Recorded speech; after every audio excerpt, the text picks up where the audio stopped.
especially when she's mad. When she gets mad, oh my God, the inner Beetlejuice just comes right out.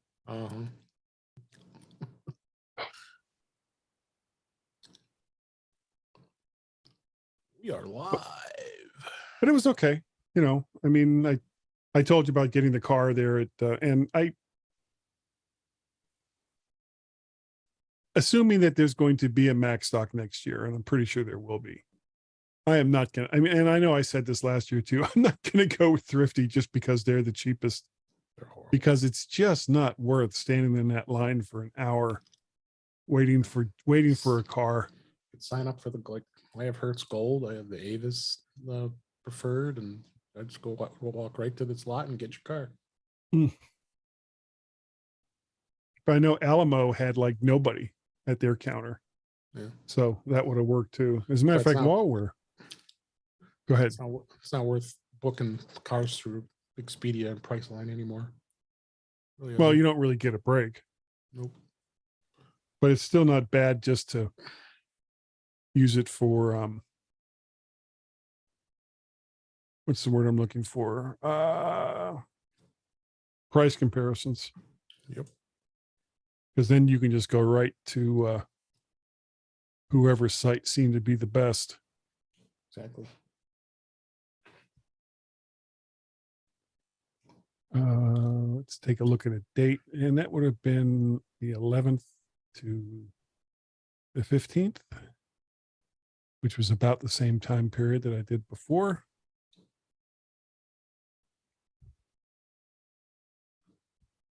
Let's see. I attended an IT camp that was put on by Apple. Really? 2 hours ago.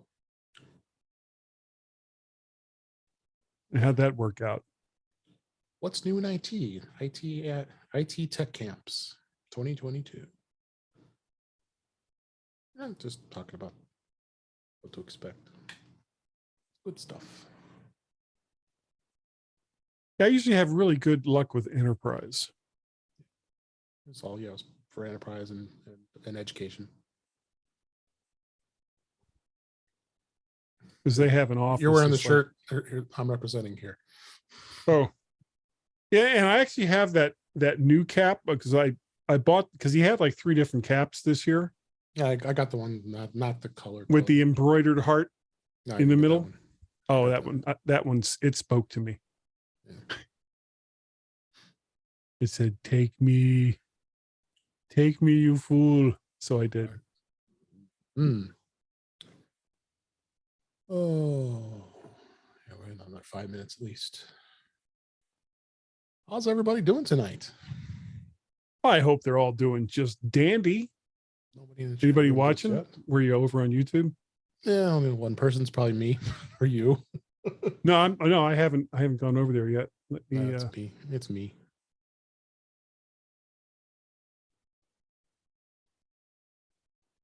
So in touch. Probably wouldn't be a bad idea if I told the social medias that we're live. Yeah. Yeah, that might help.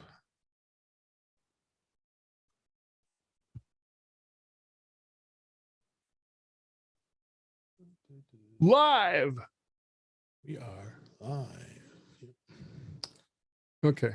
Let me copy. Probably wouldn't be a bad idea if and I can hear myself talk now. I just muted. Here we go. We are live. Recording.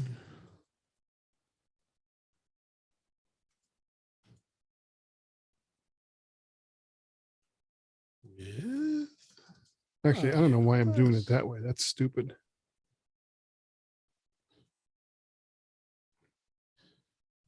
Cyril and Kelly Gumont.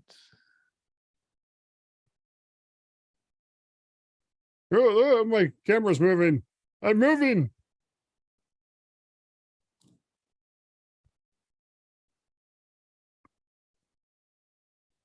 Standard Elite SUV. Let's There it is. Post there. Then I can post. Alamo. I can post here.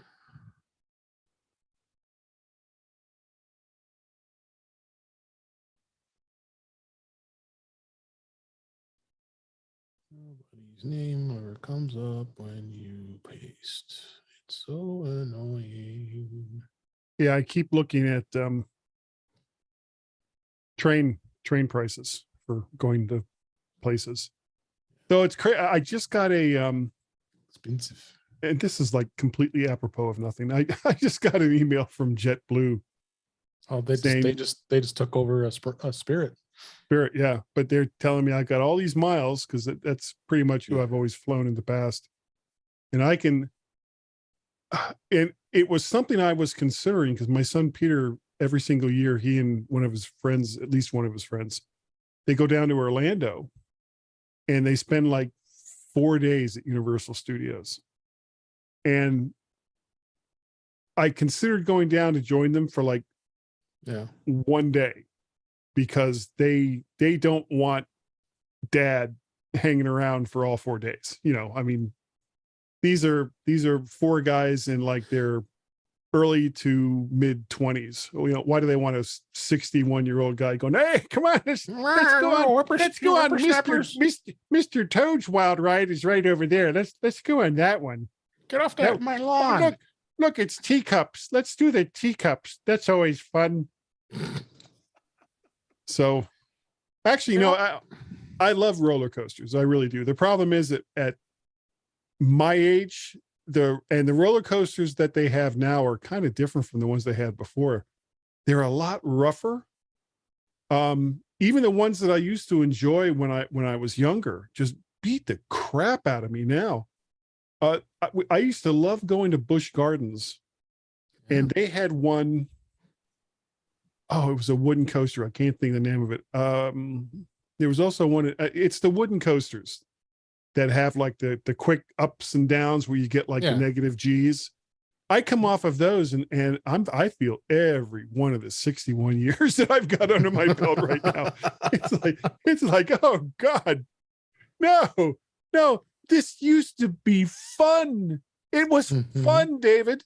And now it's not fun anymore. So yeah, they kind of beat the hell out of me now, but I still, true story. I went with my son, Peter, and his, eventually going to be his wife, Liza, to Hershey Park, which is in Hershey, Pennsylvania. And there's like a couple of the roller coasters, and there was hardly anybody at the park at the time that we went. So we were like at each coaster in like 10 minutes. We hardly had to wait, which really worked out because there was a couple coasters that either the cars themselves or the restraint systems were built in such a way that it was like, no, you're 6'6", 290 pounds. You're not getting in this car. But if I only had to wait 10 minutes, it's like, okay. But we got on this one ride. It had like these 3 arms, and then there were like 4 cars attached to each arm. And not only did it spin in a circle, but each arm spun, and there was a wheel in the middle that you could spin that too. And I used to love those. However, we stopped at Cracker Barrel. And for people who know what Cracker Barrel is, we stopped at Cracker Barrel for breakfast on the way up. I love Cracker Barrel. We get in this thing, and Peter starts really aggressively spinning it. And that delicious breakfast that I had just 2 hours before was like, this is a really bad idea. If you want to keep everything that you paid for in, it's a really bad idea what your son is doing right now. Yeah. So I kind of reached out and grabbed his hand and said, okay, no, please stop, or I am going to vomit all over this car and no one's going to be happy. And so we spent like the rest of the ride just turning in a circle with my head down, just going, oh God, this will be over soon. Please let it be over soon. And What on again, earth? I used to love those rides. Hello, Kelly. Hi. Hi, We're just Kelly. we're just talking about vomiting in You roller are. coasters. I'm And, just well, listening. Okay. but I used to be able to fit in all these things. But I'll be over here art directing my hair. It's fine. I'm much bigger than I used to be.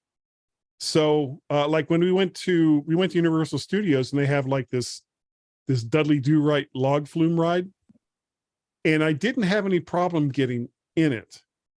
And so we do the ride, and it's one of those things where it gets to the end of the ride and then it hits this wide circle. So you get out, and then while it's going in this circle, the next group of people get in. Oh, Yeah. So we get to the end of the ride, and my son Peter and his friend Jake and the two other guys that were with him, they just pop right out. And I'm like, okay, my turn. It was like, oh crap, I can't get out of the damn log. I might be taking this ride again. So because it normally it wouldn't be a problem, but they've added this extra bar across, and it goes right across where my knees were. So because I'm so tall, I mean, Kelly, you've met me. I'm very, very tall. Yeah. My back was like was right up against the seat, and my legs were all the way out into this thing. So there wasn't any way to like push myself up a little bit so that I could get my knees past the bar so that I can lift my legs and get out of this stupid log flume. And finally, and I'm looking at the people that are in line, like, is he going to get out of the car? I don't think he's going to get out of the car. We might have to wait. It's like, no, I'm going to get out of this goddamn car. And I'm pushing and I'm turning from side to side. And then finally at the last minute, I just feel one of my legs go, and it pops out from under the bar. It's like, yes. Because once that one leg was out, that was it. That's all you needed. Yeah. That's all I needed. I could get the other leg out at that point. So I just kind of push myself out and hold my head down so nobody can identify me later and make my way out from that ride. Oh, all right. On that note, yes, let's go ahead and get started. Okay. Let's go ahead and get started. See, this is the kind of thing that you need like snippets for, to cut like little pieces out. Yeah. So you could put that use on that. YouTube. Yeah, put that on YouTube. All right. All right, let me start recording here. You've cracked me up. Yay. Hello, everyone. Oh, you didn't even record it. I am so disappointed. No, it's only on YouTube stream. Okay, I got audio high check going. We can go back to YouTube later. All right. We're at episode 213. And we're ready to go. In 5, 4, 3, 2. Welcome to episode 213 of In Touch with iOS, the show that talks about iPhone, iPad, Apple Watch, Apple TV, and related technologies. I'm your host, Dave Ginsburg. I got two great guests this week. Kelly Gomad is back on the show. I missed you. How you doing, Kelly? I missed you too. I'm doing all right. How are you? Yeah, we missed you at MacStock. We'll be talking about that a little bit. We'll kind of fill you in on what some great stuff happened that you'd missed. But you were mentioned a few times, but that's okay. They were good things. And Guy Searle, who I just did see at MacStock this last week, as I'm back on the show. How you doing, Guy? I'm doing just great. And boy, some of the things I heard about Kelly, my ears were burning. They were good things. They were good things. But we'll definitely talk about. Yeah, we'll definitely talk about. We'll definitely talk about MacStock a little bit and what I talked about, because it kind of fits into some of the things we talk about here and what others as well. Apple just announced their earnings as we record this, so we'll touch upon that a little bit. And we're still absorbing it, but no, why not? We got the information. We'll talk about it. Lots of other great news and topics as always. Let's go ahead and start things off here with the news of this week. The first one, like I said, is Apple's fiscal third quarter. There was an $83 billion fiscal third quarter. The results are out, and no surprise, iPhone's dominant, as we all know. What? No. What a surprise. Mac sales were down 10%. iPad sales were down 2%. Macaulay iPhone Culkin was up 3%, and services up 13%. Wearables down 8%. So that kind of sums up as far as where it went. iPad quarter to quarter was just it was a little bit of a drop this time, but I think Tim Cook did say there was a lot of with the supply restraints that there was going on. I think that didn't exactly help things, but iPhone did okay, 3%, for the third quarter. I can't complain about that. But the services we're in this thing right now where you get into the third quarter of the iPhone cycle and the sales are going to start to drop off because people are already anticipating, the next big thing coming out. Yeah, that's no secret. This is as close to traditional and or predictable as Apple gets. Is in the fall, we're getting new hardware to run all the new software we saw in June. And especially after we get the keynote address that goes out to everybody, you can get it on your own Apple TV now. As soon as we get that says like, here's what's coming for all the stuff in iOS. Like at that point, it feels like everybody's just sort of going, cool, I'm going to wait.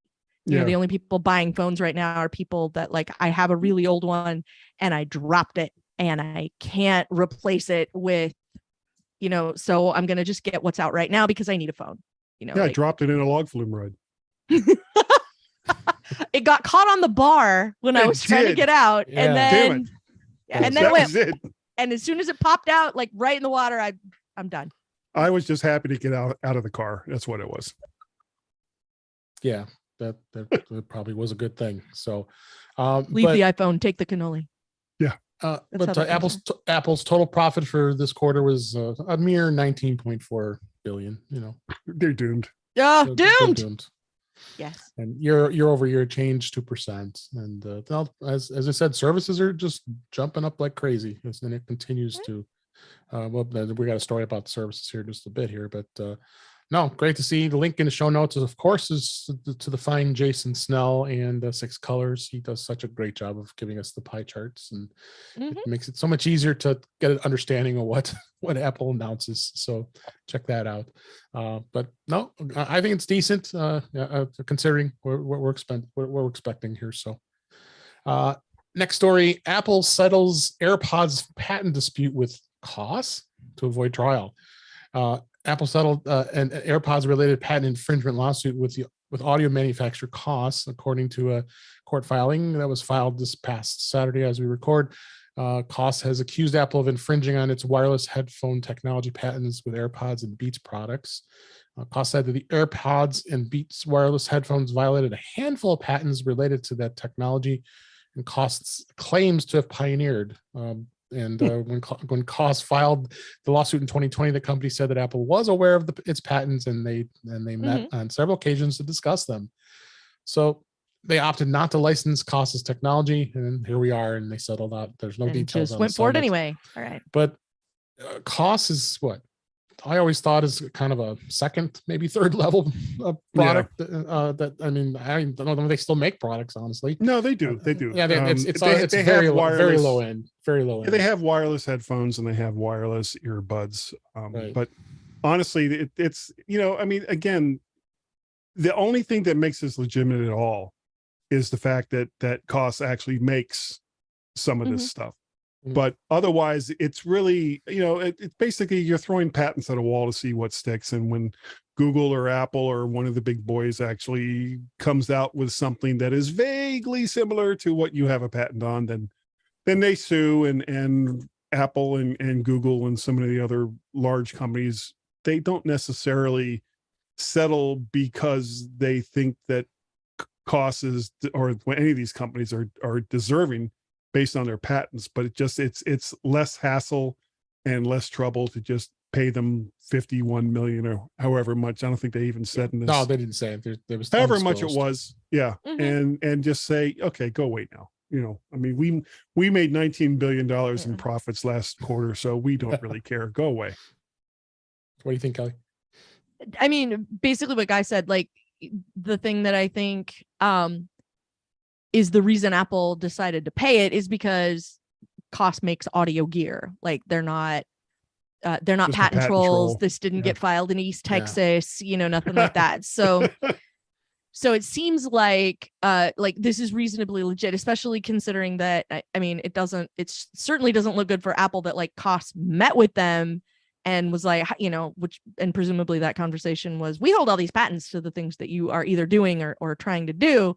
And Apple looked at all that and went, not really.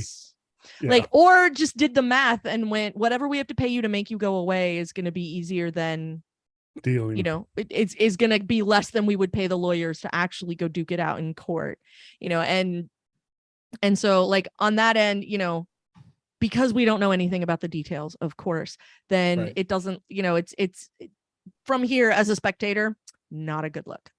So Yeah, but this, you always are hearing these lawsuits and yeah, continue on, and Apple is okay, we'll take care of it. Yeah. And let's move on. So like we will do now as moving on from this story. The next story, For All Mankind prop fused an Apple Newton Message Pad 120 and an iPhone 12. The Apple Newton Message Pad 120 made a surprise cameo in the third season of the Apple TV Plus series For All Mankind, and one of the show's producers had shed some light on how the TV prop was used. Ben McGinnis is a producer at Tulsa Productions and a part of the team behind For All Mankind. Shared a behind-the-scenes image. There's a link here in show notes that he put on Twitter last week. In the series, the Newton Message Pad was used for video calls between actors. At least one person was also seen handling digital messages. And this is what, the 1990s. According to McGinnis, the modified Newton had a removable camera for video calls. The actual prop themselves fit an iPhone 12 Pro Max inside them, which allowed the actors to use the front-facing camera for video calls. So the Newton wasn't released in 1993, and you know, we all know about what the Newton did. So I find this to be interesting that they put this in here. Don't you think, Kelly? I love it. Especially that I mean, I'm a little sad that somebody took a Newton and hollowed it out and disemboweled a Newton, which, you know, seems there's not that many of them out there exactly anymore. like there's a finite number. In fact, I had one until recently, which I sent it to a farm upstate where it also did not get disemboweled. It is going to go live out its days as a cherished device, and it's just so nice to see that they're still around. Like, you know, as soon as everybody saw that, whether they had one, whether they wanted one, like everybody clocked exactly what that was, and it was kind of interesting to try and, because I remember I saw it and went, is that effects or did they do a thing? You know, like people will take the classic Mac and put a little iPad, you know, as the display in it. You know, same idea. I was kind of wondering how they had managed to pull it off. So it was kind of neat to see. But yeah. Well, a it's little great sad that we you didn't get sent the handwriting recognition in action on the show, but you know. You sent your Newton up to a farm where it can play with all the other little Newtons there at the farm. I like it. The Newtons and the E-mates, the cousin E-mates, you know. Yeah. Except they have to wallow because they're kind of bigger. Yeah. Yeah. The E-mates definitely a waddler. Yeah. So fun to see Apple props, and especially when it's timeless like the Newton. Next story here, Netflix added a button to its iPhone app that lets you subscribe from its website. Netflix recently added a button on its iPhone app that directs users to its website where they can subscribe to one of its plans. The new button arrived just months after Apple announced that it would allow developers of Reader, quote unquote, Reader apps to include an in-app link to their website for account creation and management purposes. But now if you load up Netflix's app on the iPhone or the iPad and you're not logged in, you'll see a button that says going to the link of netflix.com/join, where you tap the button and it will present you with a rather lengthy warning prompt. Any accounts or purchases made outside of this app will be managed by the developer Netflix. Your App Store account stores payment methods and related features such as subscription management and refund requests will not be available. Apple is not responsible for the privacy or security of transactions made by this developer. So now Apple has to put a disclaimer. But why are they doing this now? Well, I guess it's a significant change in Netflix, and took some time, but I think Apple is clearly losing this battle, as evidence of the fact that Netflix is allowed to actually send its users directly to the website. Well, you know, if that's what people want to do, go ahead. Is it allowed, or I mean, like, that's the thing. Did they just Apple lets it happen? Yeah. Did they just pop it in there, and now that it's getting attention, it's gonna evaporate, or what? Yeah, I'd say chances are apps like big apps like Netflix and some of the other ones that have outside revenue streams beyond dealing with Apple's payment system Right. is going to be scrutinized before they allow the update. So I'm sure Apple already knows about this button, and that, they're just waiting, because eventually what's going to happen is someone is going to do something stupid, and Netflix is going to have their money, or their credit card will be snatched from beyond the grave because of something stupid that Netflix does. And then Apple will say, well, we tried to tell you, but we're not going to help you at all. You have to deal with Netflix bureaucracy, not ours. Yeah.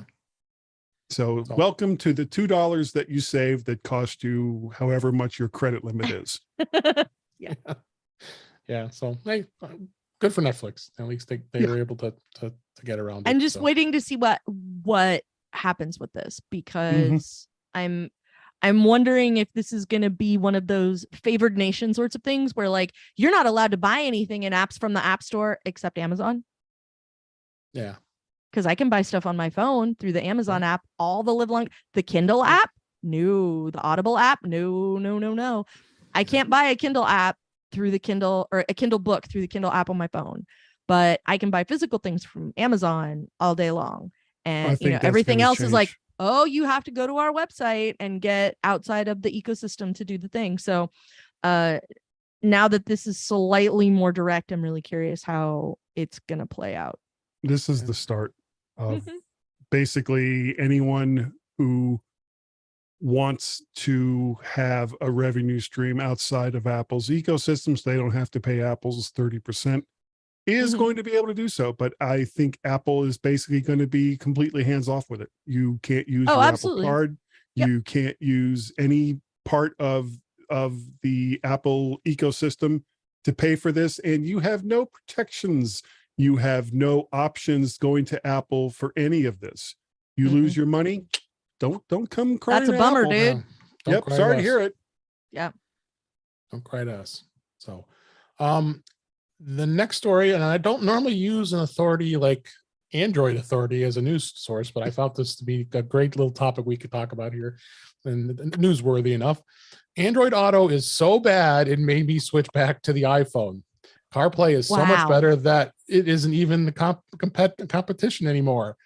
And he goes through and talks about that phones have been so versatile, and Apple Android and Apple CarPlay have been go-to options. And he talks about his connection and connectivity woes, and set high expectations. It didn't work, and I went to great lengths to ensure my setup wasn't the issue.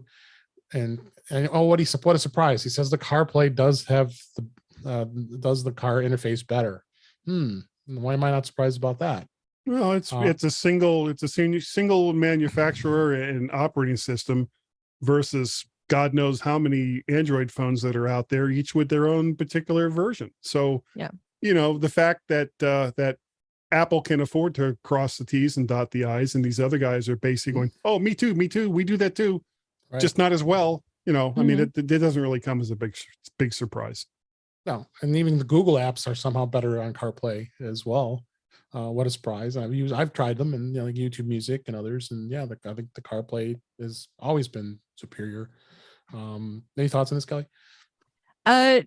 Not really, because I don't have CarPlay on anything yet. But I do think it's interesting that it's so bad that it made somebody change their entire mobile ecosystem just to get back to it. So I thought that was pretty notable. And not to mention, it was on an Android fan site that had the story. Yeah, exactly. That's why I wanted to bring this up this week. I thought it was a really interesting to see that somebody on Android actually bashed Android on an Android site and said how great CarPlay is. So, and I think we'll all be notable. And I still have to get this phone into my car so I can try CarPlay with the iOS 16. I haven't tried it yet, and I've heard a lot of good things. We've seen a lot of good things, so it continues to evolve here.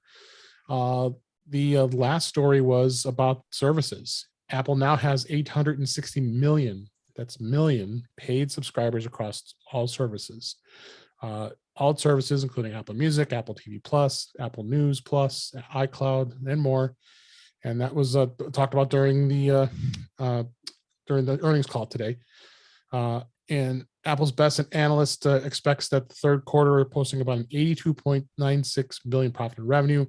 And it talks about the sales going up and the wearables and the sales, but the services were 13%. And I can think we've continued to talk about this on this show, that services will continue to increase and continue to grow.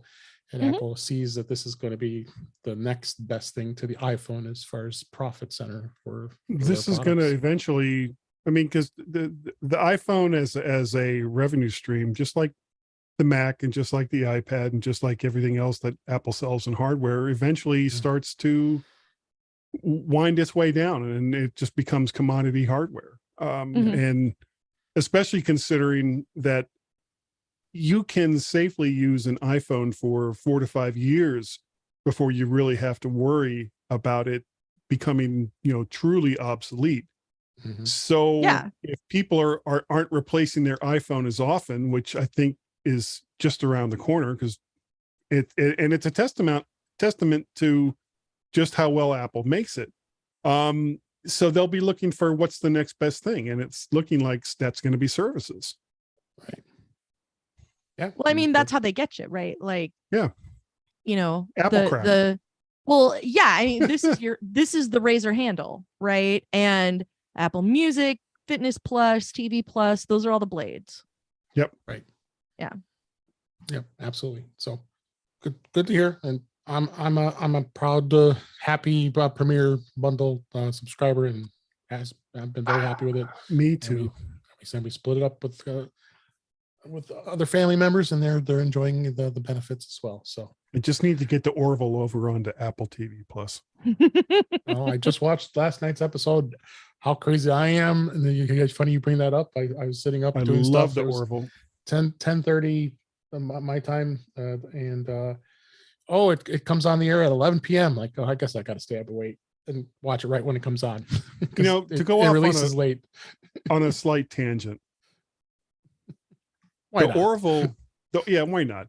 The Orville this year, and I've loved this show ever since it came out. Even when it was Starfleet with dick jokes, it was still such a great show. And this year it's become TNG. They're dealing with more deeper topics. And frankly, Seth MacFarlane has not really been a huge part of the show this year. It's been a lot of the other characters in the show that this has been about. And it's just gotten better and better each year. And I'm hoping and praying, please, let there be a fourth season. I need more Orville. Yeah. And that has everything to do with iOS. It does. But we went off on a tangent there, but that's okay. So let's move on to topics this week. As we always talk about on the show, is beta iOS 16 beta 4 just got released a day or two ago here. They've seeded out the developer beta, and that's the fourth beta 4, and then the second public beta was also released this week as well. And notably, they're seeing some overhauls to the lock screen, customized wallpapers, all kinds of other fun things. Are you running anything on beta, Callie? I didn't think you are you? I am not. Yeah, at least not right now. Once the public beta is out, I'll probably, or is a little further along, I'll start probably. Yeah, it's only the second version of that. Yeah. And you know my rule. So yep. Don't do it. Please. Well, I mean, it fits nicely in with Guy's derail from a minute ago, because my rule is the Star Trek movie rule of betas, and you just never bother with the odd numbered ones. You just stick to the even numbered ones, and for the most part, you'll be fine. No, Search for Spock wasn't bad. But Lord, it was not good. Yeah. So yeah, they did seed the TV OS 16 that's out there, iPad OS 16, as well as Watch OS 9. Nothing real notable as far as in the watch goes. A lot of the stuff is just pretty much the updates they have they're just keep rolling here. We're already end of July, so we anticipate another month's worth of betas, and probably September time we're probably looking at another release here very shortly. It was interesting. I found this article the wait for iOS 16 beta 4 was now the longest since iOS 6. The beta testers waited longer for the fourth developer beta than any new full release since iOS 6 and iOS 7. Because the fourth beta was out.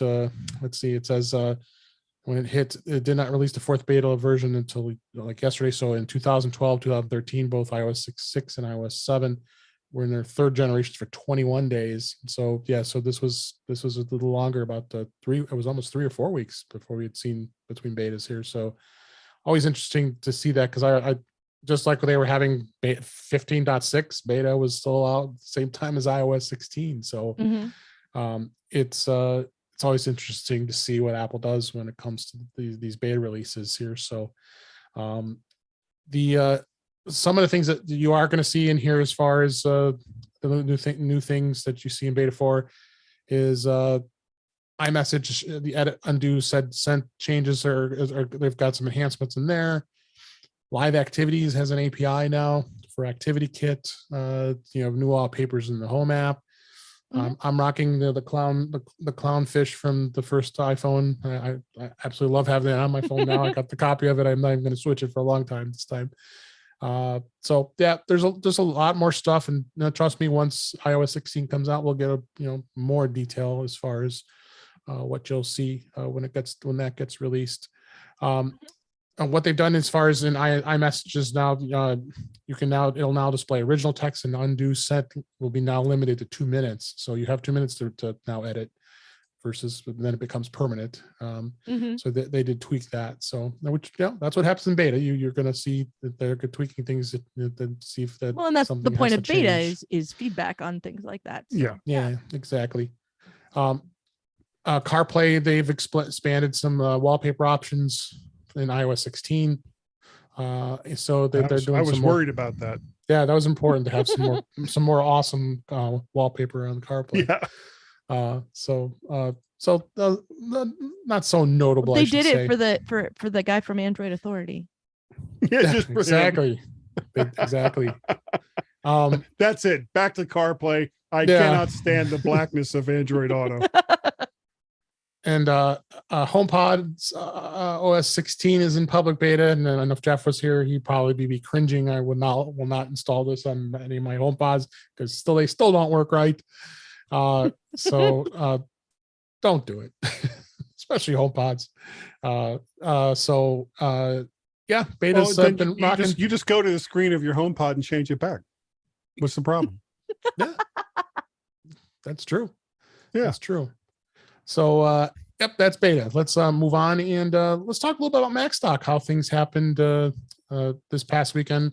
We had a blast, and again, Kelly, I'm so sorry we missed you. We were just missing you too. dearly, and we had a lot of fun. But everybody was asking about you, and Mike Rose was awesome. He was able to fill in such short notice.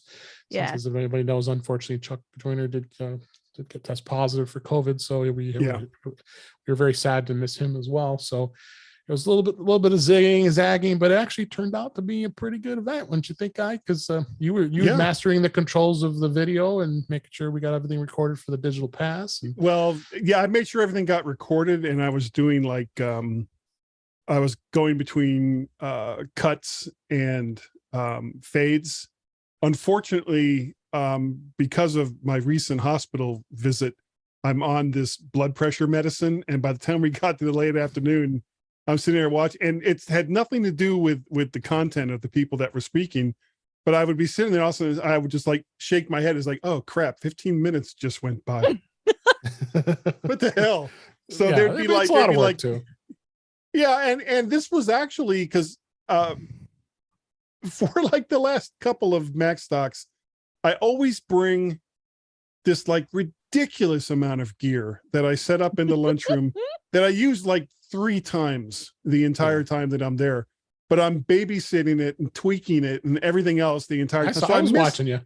Everything. I miss everything that's related to Mac stuff. This was the first time in a really long time I actually got to be there when the presentations were going on. And it was wow, there's a lot of good stuff here. This is awesome. This is great. Why didn't someone tell me about this before? Yeah, it was a lot of fun, and kudos not to just all the presenters, but to Mike for Mike Potter. last minute scrambling. Oh my gosh, he get did everything. Great. Yeah, there were no dead spots, which was great. He had, who was oh God, was doing like the panel thing at the end. What's his name? Brett Terpstra? Yes, Brett. Thank you. I'm so bad with names, Karen. So the yeah, well, maybe not Karen. The big thing was make sure that there was lots of good content, make sure that everyone who was there got something from each speaker, and I think everybody did.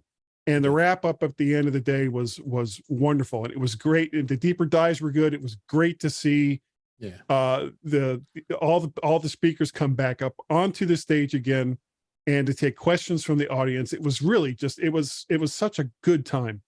Yeah, Jay Miller did a great presentation. Yes, he did. That was like the first time I met him in person. As me as well. Yeah. Same thing with Mike Rose. Well, no, I met Mike Rose. He was there last time. But then Brett Terp's friend Erin Dawson was there, and she did a phenomenal job doing a presentation about music composition with non-musicians, and her deeper dive was awesome. Live. She went live using Logic Pro, which was great. Yeah. Wow. That sounds awesome. And she did a really good time. And then we did the after stock afterwards. And then Sunday was a little tougher because there was only two presenters, was Mike Schmitz and myself. So, and Mike actually was stepped up, and it was really nice of him. He actually did two he combined his presentation for his 20 minutes and his deeper dive in the morning. I went ahead and did my thing, and I'm going to talk about some of the stuff I did. And then so he actually came up with a couple other things as well. And then we kind of threw in, and we needed to fill some time, so we did a Macstock ad hoc where we had a bunch of folks that were in the audience that came up and did a tip or trick and shared something 5 or 10 minutes. Jay Miller emceed it, which was great. He made it so much fun. And then at the end, we did an after stock day 2. We were just Mike Schmitz and myself sitting on stage talking about stuff. But I think a lot of people got some really good engagement. And again, my topic was on managing your media, downloading, streaming, and subscribing. Oh my!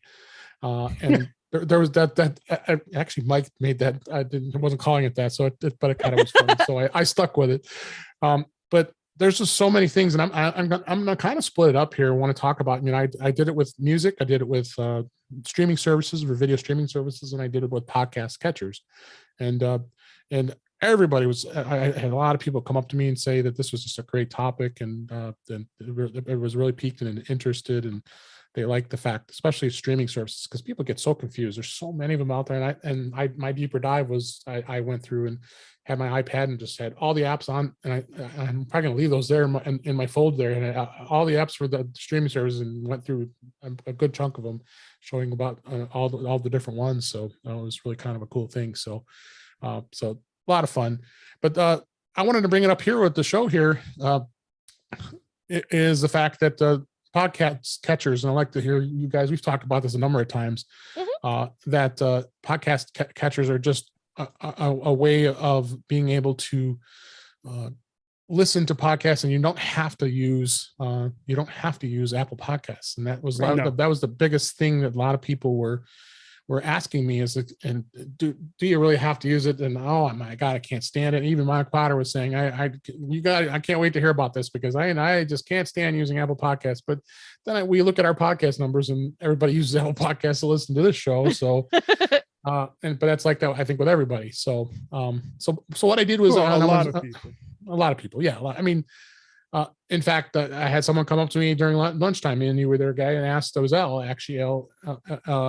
Brett Terps's better half, and asking, why would you want to use this podcatcher? And I explained to her, it's just, you have so much more granular control, and Apple Podcasts just does not give much more flexible. You can't get to the downloads that easily where you can with Pocket Casts and Overcast.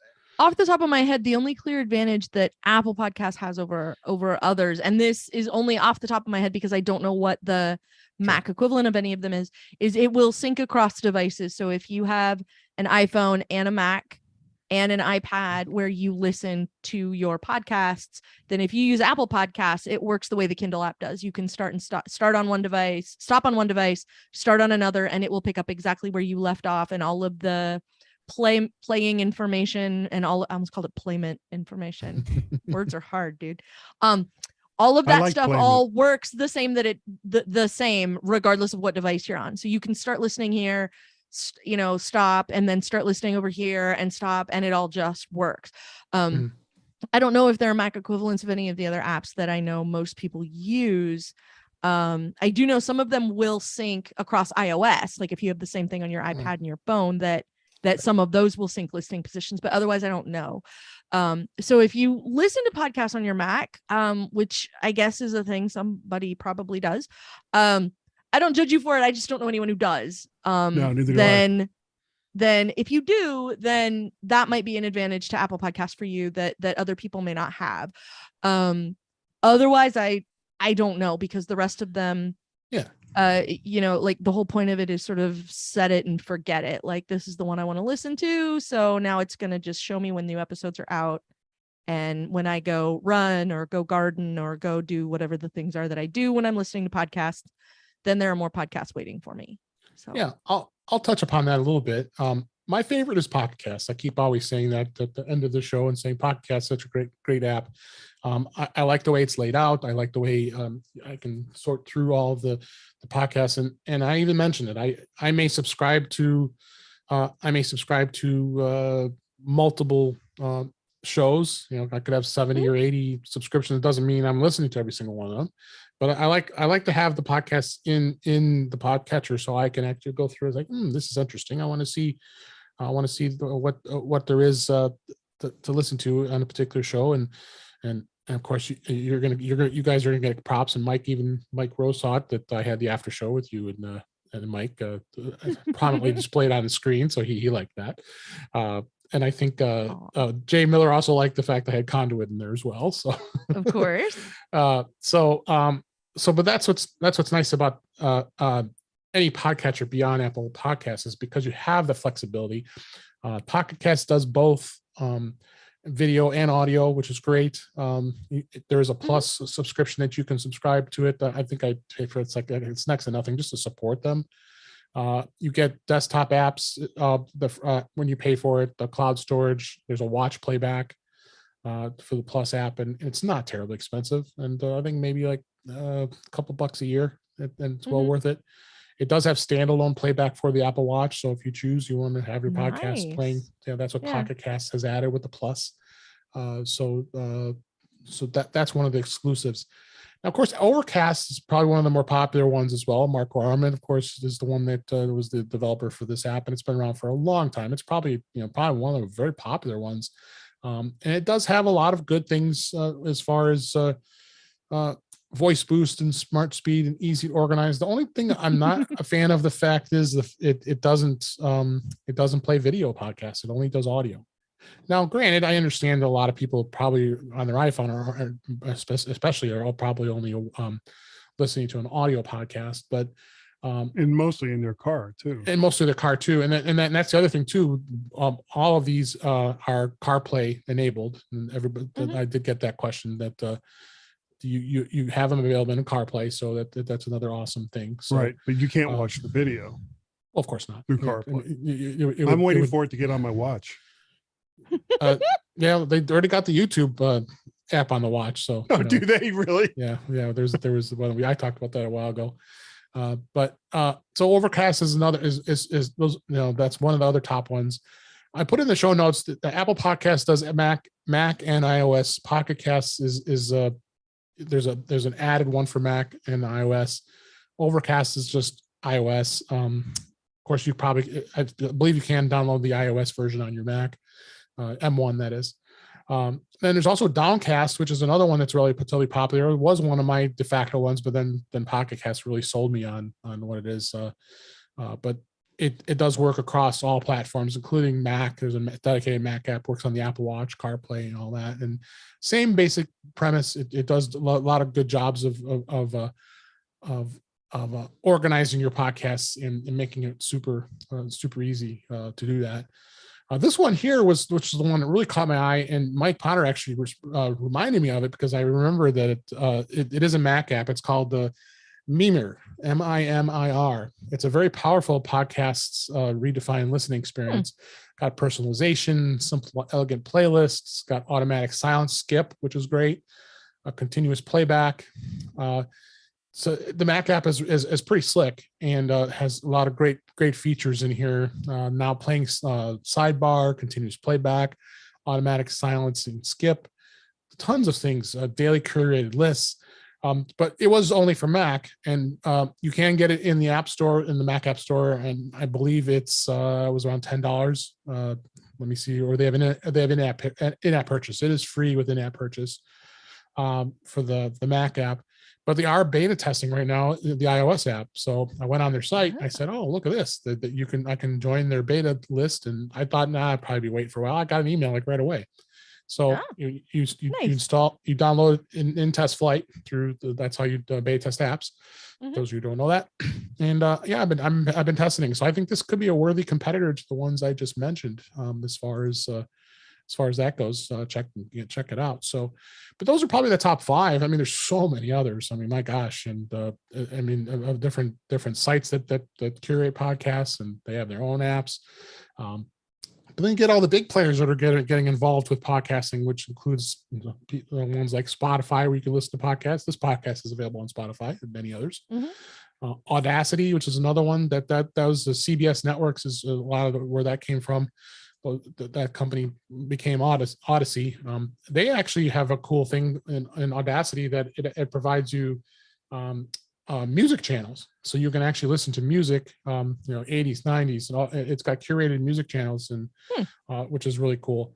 But then you look at Stitcher and Pandora and SiriusXM. No one ever really thinks about SiriusXM being a podcast type of service, but they bought Stitcher, they bought Pandora for music and to extend their AI with music, but they also bought Stitcher. Stitcher was very popular with a lot of music and music, as well as podcasts and all that stuff. Well, really what SiriusXM did is they moved a lot of the premium podcasts over to their service.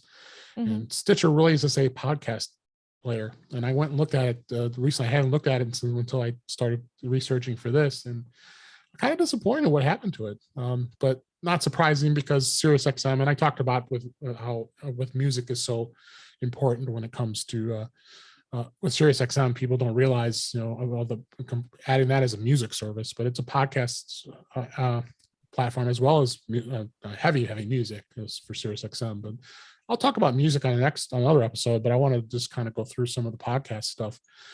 iHeartRadio is very popular because they're radio station company. A lot of radio stations around the U.S. and that's what I like about these. And TuneIn Radio is another one that curates it. And I know TuneIn and iHeart have a alliance together, and they share their content. I like the comedy channels on that. Yeah, it really kind of mixes it up and gives you a wide variety of like different generations of stand-up comedy. And is it all going to be like comedy that I like? Well, no, not always. But each of them is like 5 minutes long, and then they move on to the next one. And it's a great way. Like if you're on a long car trip, it's a great way to lose a lot of time. Yeah, absolutely. And radio has changed so much, obviously, with the way the internet has gone. I mean, we may remember back in the old days, and we'd always listen to the different radio stations. I want to listen to top 40 music and the DJs and the personalities. We all have had our favorite it's all stations. Homogenized. Yeah, there's not too many stations. I do enjoy listening to a news station that I listen to. Not only put me to sleep, but it's nice that some cities have local news stations. And I think all our cities where we live doesn't have that. So the various music radio stations in each city is now, there's no difference. no matter what city Various you're is in, doing a lot of work in that sense. yeah, Yeah, you're various. hearing the same DJs and the same songs, whatever Right. it is they want to spoon feed you. And Yeah. it's a big reason why radio is dying and Yeah. why Exactly. podcasts took over and why Yeah. now streaming services are kind of eating their lunch and they have no Because one but themselves to blame. Yeah, the personality and stuff behind it, and knowing, like, that was what I wanted to do when I was young. Was I wanted to be on the radio, I wanted to be a DJ, and I never be a got DJ. the chance to do it. But somehow the part where I get to talk into a microphone is the part that's stuck. I don't know why. You still do it. But yeah, Yeah. but that was the thing that I always liked about the radio, was getting to listen to the personalities, and like different people would play different kinds of music too. Like, it would all Yep. be top 40, or it would all be rock, or whatever was within the format. But this Progressive or person whatever. was always going to play, the heavier end of top 40 if it was a top 40 station, and this person was always going to play more of the electronic stuff. And you kind of always got a nice mix of all of those things. And if that was a DJ that I liked a lot of the stuff that they played, then when they played something new, I would always pay attention because it was probably something I was going to like. And there's not a lot of that sort of discovery happening on the radio anymore. I know, like depending what it was and stuff, like, Nirvana had like come and gotten played to death on the radio and was on its way out where I lived, which was not far from Seattle. By the time the rest of the country went, wait, we like the guy that mumbles with all the guitars. We want that. Yeah. So yeah, we were like, yeah, we know. And some of that stuff is sort of like a lot of that has evaporated because the discovery of hearing something random on the radio that's new and interesting has vanished because nobody's playing anything new and interesting anymore. Nobody is stopping and looking at that record and going, this has two sides. Let me flip it over and see what, Louie sounds like, or whatever, like that just doesn't happen anymore. Not only that, but you had regional radio, like you were talking about. You had the Seattle sound. Then you also had an incredible amount of music that was coming out of Detroit or Cleveland or New York or Atlanta or any of these large cities that had a large group of musicians that were kind of sculpting their own sound. And as you traveled, you would hear this. And the part of the problem with all of these big conglomerates just snapping up all these radio stations is that's all gone now. Yeah. You don't get, everything has come down to, well, we want it to sound like the Foo Fighters without it being the Foo Fighters. We want it to sound like Taylor Swift without it being Taylor Swift. We want it to sound like this particular country person, but without it being that country person. But it's like if you played, it would be like playing Nickelback and some other band that sounded almost exactly like them, which in the early 2000s, there was about 1 billion of them. Was all of them. Yeah. Yeah, it was all of them. And you couldn't tell the difference between any of them because they all had that same sound. And that's something that has been lost with the what's a good word, the commoditizing of radio. It's all gone now. Radio stations have all been commoditized. It's not even within the same market. They're all big gun. And that used to be against the law. You couldn't have two radio stations owned by the same company in the same market. If you owned a TV station, you couldn't own a radio station one, and that was it. Same market. And that's all thrown out the window now. Thank you, FCC. But you also think you talk about podcasts too, and one of the things I did mention during my oh, you're fine. I like that segue. Rant. Good stuff. With the way podcasts have actually gone mainstream, because you're seeing a lot of podcasts have an extension of a show. If you have a show that you watch, it comes to my mind because I really like the show Hacks that was on HBO Max. was a great show. They did an extended podcast that talked about the episode for that week. I mean, you and Cal, you know very well because you guys were doing stuff for Ted Lasso, and you'll probably will doing it again when it comes back out. We were not official, but yeah, but you weren't official, I mean, right? You weren't official, but you don't have to be. If anyone at Apple is listening, let me tell you how happy we would be to be official. Pay me a little bit. I'd be. I mean, we're official. We're real close to official because you can get the Ted Lasso podcast at varanisports.co.uk because that's right, for some reason Apple didn't buy the domain, and so all his life lives there now. The thing, I mean, like there's one I'm listening to right now. Like I don't listen to a ton of podcasts because I don't have a commute. You know, my commute's a flight of stairs, and so like I don't have a lot of time to listen to a show. But one of the ones I've started making time for, like you said, is sort of the unofficially official one that goes along with True Blood, because I started watching True Blood again because it's ridiculous and fun, and sparkly. It's really fun to listen to because it's hosted by two of the actors on the show, and so they're talking about going back through.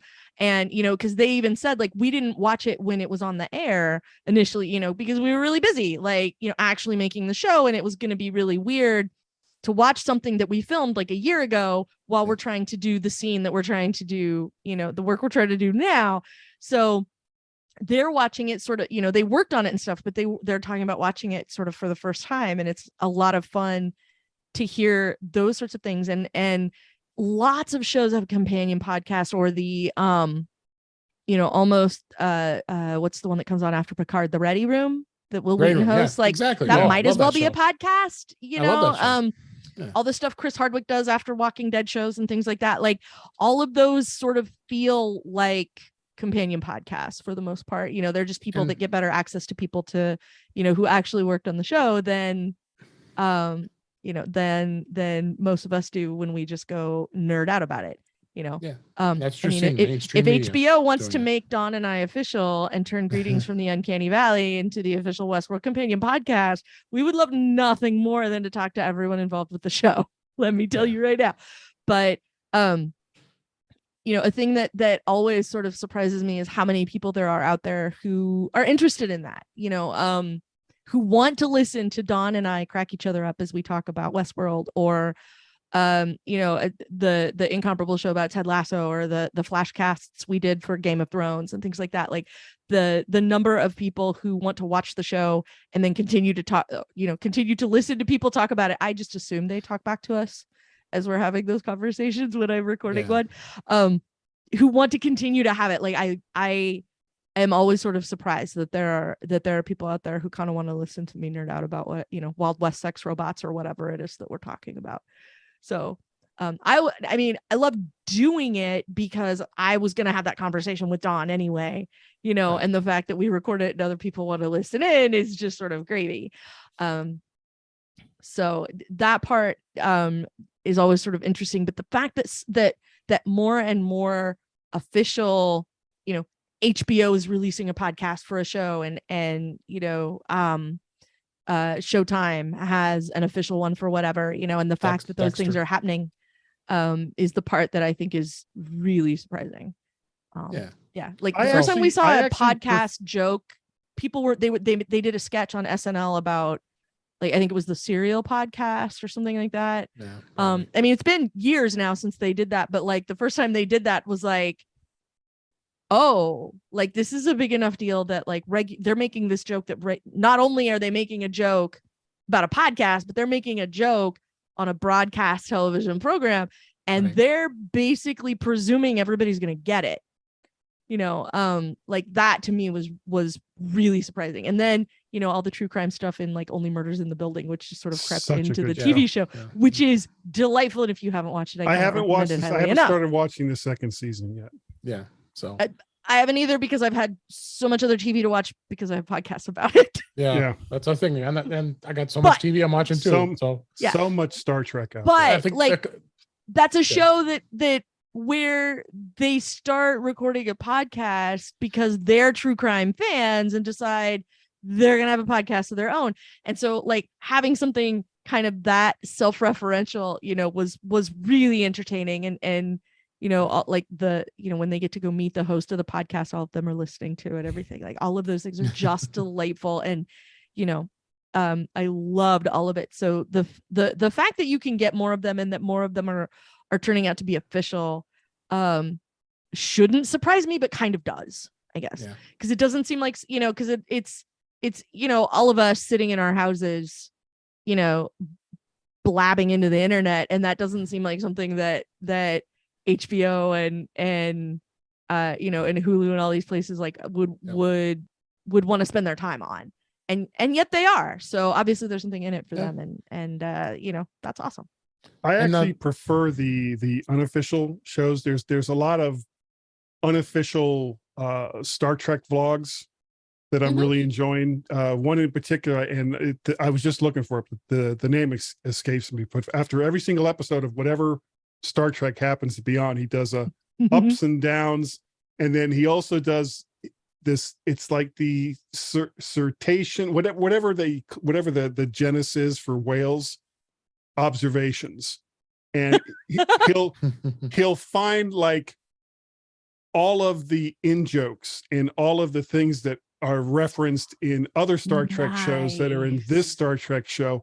The guy that does it, I think he's from the UK, and he's just so good at it. And he's got lots of different cosplay Star Trek uniforms from like when he does one with Lower Decks, he's got the Lower Decks uniform on. When he does one for Discovery, he's got a Discovery uniform on. Oh my God. And the thing I really enjoy about is not so much the ups and downs, because I've seen the episodes by then, and so that's fine. But when he's doing the observations of, he says, okay, well, if you ever saw the Ultimate Vulcan in the animated series, you'll see that there's a Mr. Spock huge skeleton still wearing the Starfleet uniform that's hooked to the ceiling above this collector's, and it's just little things like that as you're watching the show, you may not see, but this guy goes to the trouble of probably watching it 10, 20, 30 times so that he can find all the little references that are in there. And it's just brilliant. And he's not official. This isn't Will Wheaton in the Ready Room. This is just some guys, and and they've got, YouTube money, but it's just some guys having a good time with it. And it's really, really great. All right, let's go ahead and move on from the podcast. We've I want to get a few more topics in here before we wrap up. But I do have links in the show notes for all the podcast apps that are out there that we talked about. So check that out. And I think it's a great thing. I'm glad that we had this discussion. I found this article. I wanted to talk a little about what you guys think about this. Is the fact of the matter that this was in ZDNet. Apple politely explains why iPhone cases are a waste of money. Do you really need to? Do you use one? Does anybody use one? Do you trust yourself? And he's having the debate. Should you have a case on your phone? And it's interesting to see that anytime you see any Apple exec, they have their iPhones and they don't have any cases on them at all. I mean, that's including any Apple cases. And I found this to be interesting to know the debate whether or not do you really need to have an iPhone have a case on it. I mean, iPhone 13 has a ceramic shield. It's tougher than smartphone glass, and he says, relax, it's Apple, it's an iPhone. So I don't know. I've always had a case on my iPhone. I don't know what you think, but I think I think this is a kind of a crazy debate, but I wanted to think, Kelly, I was interested to hear what you think, because I know you use a lot of cases. I do. I handle way more cases than the average human being does. And honestly, I've gotten a lot better about it, but I always used to label myself a dropper kicker thrower. So my phone would fly out of my hands on the regular.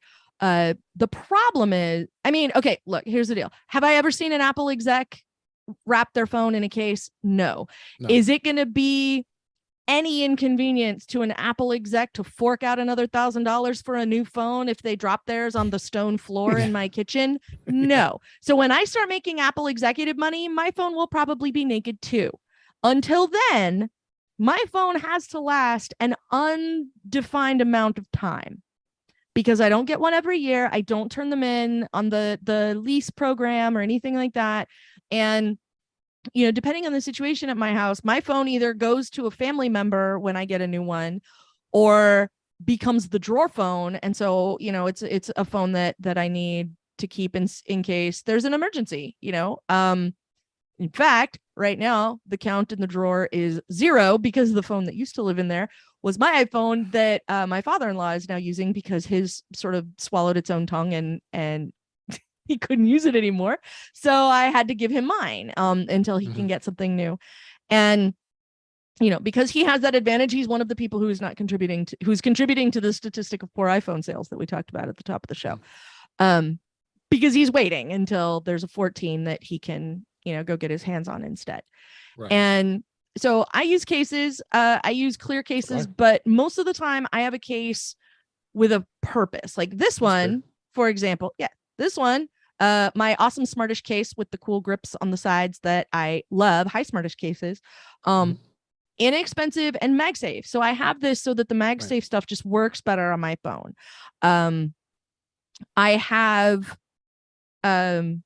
I have used cases with kickstands. I have a case that I use on the off chance I ever get to travel again. I have a case that I can put cards in the back of, you know, so I can put my, you know, because my phone is either in my hand or in my pocket 100% of the time. And then I don't have to carry around a bunch of other stuff. So I can put like, you know, my hotel card key and my Visa and my license in the back of my phone. And I have everything I need if I'm leaving for somewhere. And that's super convenient. So having a case on my phone, I usually do for a reason, but generally one of those reasons is the stone tile floor in a big portion of my house. And outside stuff is hard, y'all. So like if I drop my phone sidewalks on the driveway, on the sidewalk, on the road, you know, it's probably not going to end well. And that's why. And it's not because I need the metal to be pristine or anything like that. I'm not a person who's like, oh, there's a nick in my phone and now it's, you know, eternally damaged and I have brought shame upon my family name or whatever. Like, no, but at the same time, like, you know, and yeah, you know, I take it out once in a while and wipe off the outside and clean out the, you know, clean pocket lint out of the case and all that kind of stuff. And I hold it in my hand and I go, ooh. And then I think about if I drop this in the kitchen, I'm screwed. And I put it back in the case. Yeah. Because the case is not the thing that makes it not fit in my pocket.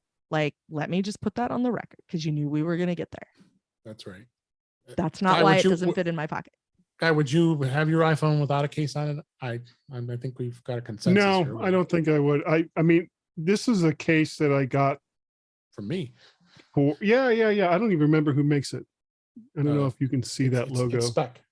That's Spec case. Yeah. I gave it. And it's a good case. You know, I mean, the only thing is when I do Guy's Daily Drive, I have to take it out of the case because the bracket.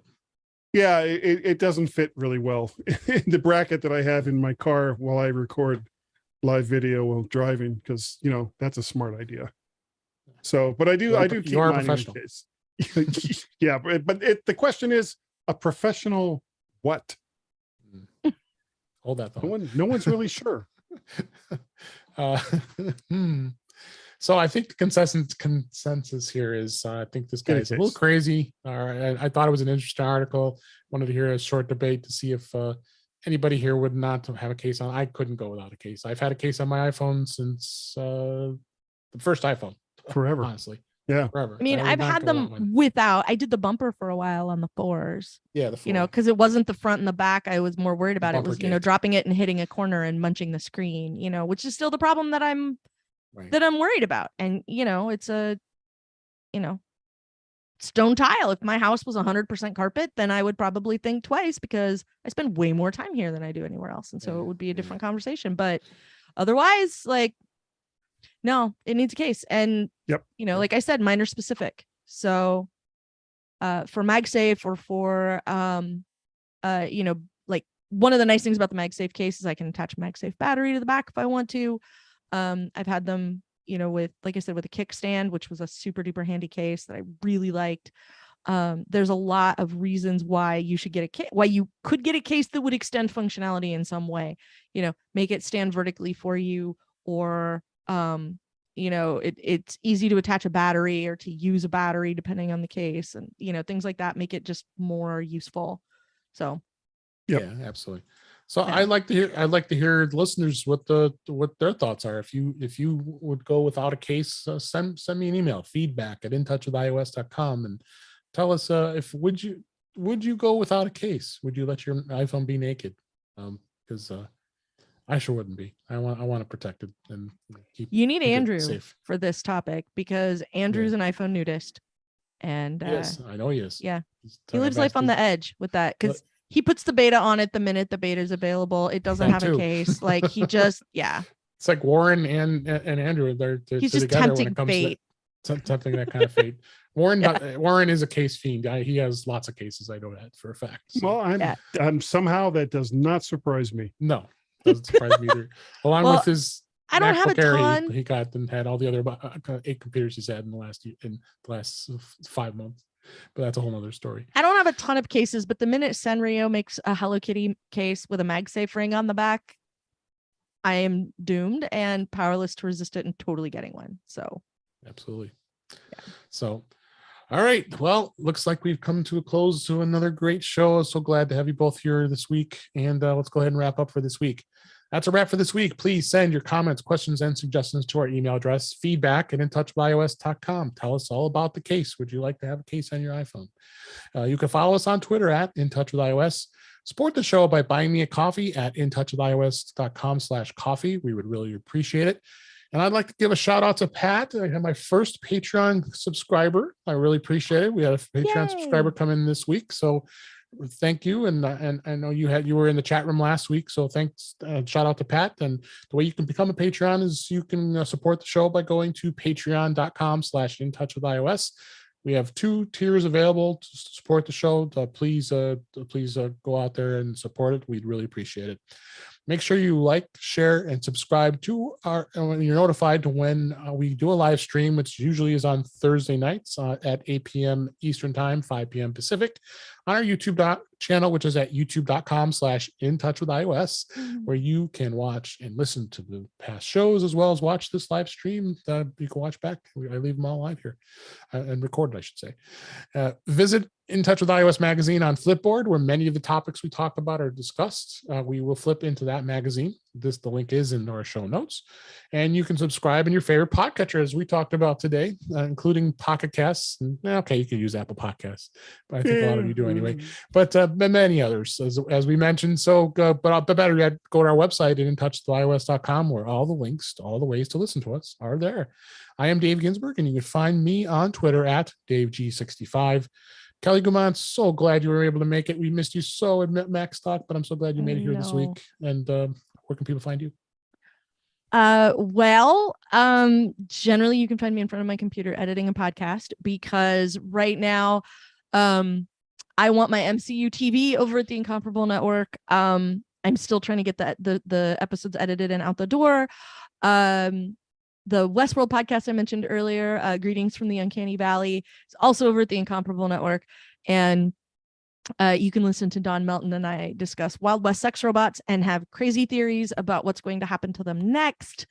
You can, if Mike and I can ever get our schedules together, then you can hear Mike and I on the after show with Mike and Kelly. He talked about it. Sometimes you can find me here. When I have an available Tuesday evening, you can find me on Mac Voices Live with Chuck once Chuck's back at it. And I think that might be all. Yeah, maybe that's all. Yeah. Great. And the rest of the time, you can find me on Twitter as Verso. Awesome. Thanks again. Guys, Searle, it was great to see you in person. Thank you. We had a lot of great dinners, a couple of days at Max Tech. It was a lot of good I company. dragged all my gear down you were the only one that got to see it. I only got to see it, and I was in the Dave Hamilton suite at the Hampton Inn. So That was such a nice room. Yeah. You paid less for that suite than I paid for my regular room. I know. Thank you, Dave Hamilton. However, I am not at all bitter. No, I'm not bitter. No, not at all. But you can tell everybody where they can find you. You can find me Email address is guy@mymac.com. You can find me on the Twitters. I am either VertShark or Mac Parrot, depending on my personality at the time.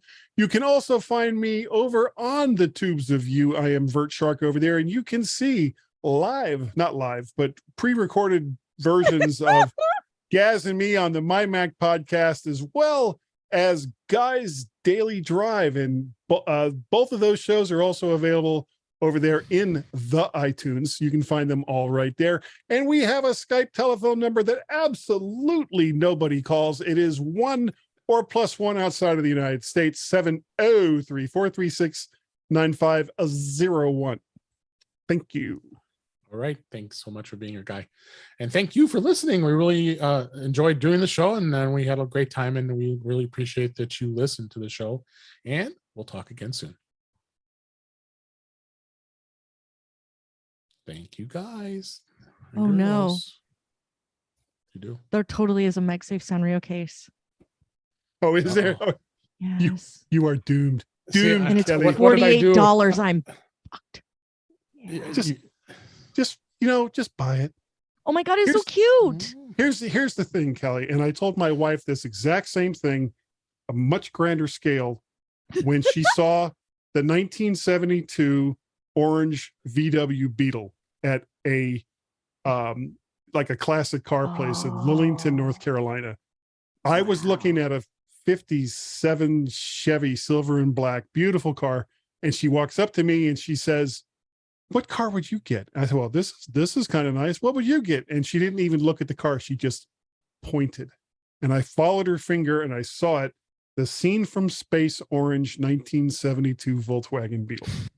And she's like, "But it's so much money." It was like $11,000, something like that, 10 years ago. Yeah. And she was like, "Oh, I really want it, but it's so much money." It's like, look, you have weathered us through all of the poor financial decisions that I have made. You've Microphones. Microphones. You've made it so that our house was paid off 10 years ahead of time. You made it so both of our kids got through college with zero debt. And when you die, it will not be your accomplishments that you'll remember. It will be your regrets. If you have the money, don't let that car be one of those regrets. And we went down the next weekend and brought it home, and she still has it. It's in the carport right now. Oh, okay. And I can't drive it. Not because she won't let me. I physically. It's a logistical issue. It's like there is more Guy than there is VW interior. Yeah. It's a Kelly-sized automobile. You'd be like this in there. Yeah. Well, I mean, I can drive it for a very short distance, and then it's like trying to get out of a log flume ride. However, I was going to say he can back it out of the driveway, and that's about the limit. And then he gets stuck behind the bar. We used to have this mechanic who's unfortunately has passed away. He was like an air-cooled freaking genius. Everybody brought their Volkswagens and Porsches and every other air-cooled car that was out there to this guy. He was from Jamaica. And how someone from Jamaica knew all of this about air-cooled cars, I don't know. I don't care. He was just really good at his job. But I was lamenting to him. I said, "Yeah, I mean, I would love to drive this car, but I just don't fit." He was like, "Oh, man, it's really not a problem. You take out the 4 bolts, you move the seat back, you drill new holes, and then you move the seat back." And I was like, "Hey," and then Tracy was like, "Not in my car. You're not. No. And you smoke some ganja too. You smoke some ganja." No, I don't know about that, but he was a really cool guy, and I miss him. He was a great guy. And I keep going over to I don't know. Are you still recording? Yeah. Okay. Anyone?